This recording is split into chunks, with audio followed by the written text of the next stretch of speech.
I wanted to do an update on Hind Rajab, the little girl who was trapped in a car, held there by Israeli tanks, and in a car with 6 of her family members who had been killed.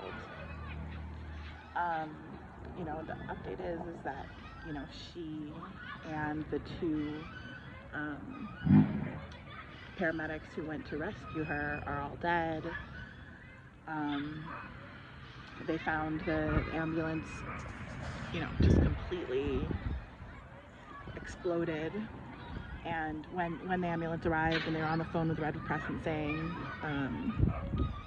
we have eyes on her, they also said that they had like lasers trained on them. And then, with a lot of noise, the call ended. And then, took another 12 days for them to find the ambulance and the car with the whole dead family in it, including Hind. And the reason it took so long is that Israel was locking down the area. No one could go in or out, and the Red Crescent did get permission to go in. So the Israeli army knew where they were going, and killed them anyway. Paramedics trying to rescue a little girl, a 6-year-old little girl.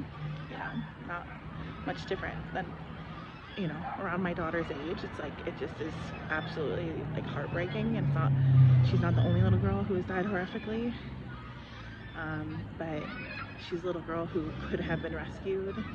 And the Red Crescent tried very hard to rescue her, and that was prevented by the IOF.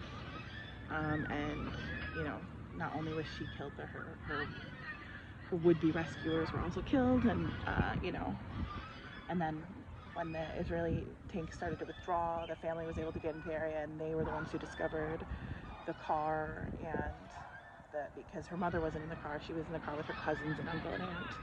And so her mother and her family discovered her body in the ambulance that was bombed to hell. And my questions are, like, how did she die? Was she eventually shot? Was she shot in the beginning? Because when the Red Crescent call started, it was her older cousin who was saying it was only her and Hind still alive, but that they were injured. And then that phone call ended with a lot of noise, like gunfire. And then the next time they called, only Hind answered, and for 3 hours they were on the phone with Hind, and she was scared and hungry and alone and cold and scared of the dark and scared of the tanks sitting right next to her and screaming. And then the ambulance confirmed they saw her, and then they were gone. And so my question is, like, how did she die? Did like, I hope that the IOF were finally able to kill her outright. Like, I hope that's how she died.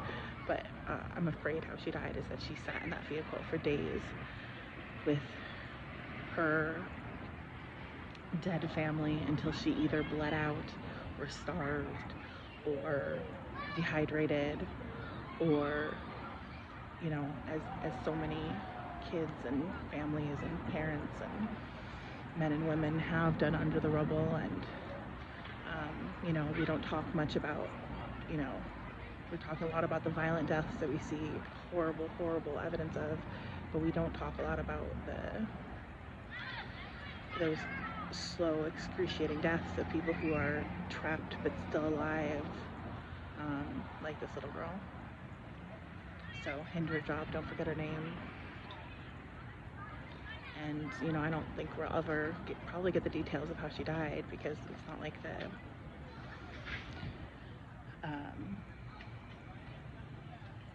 the systems that discover this, like, there's not autopsies being performed. People are barely getting medical care. So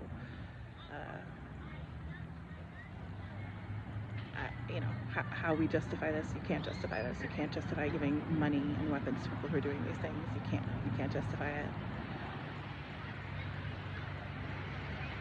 And that's all I can say.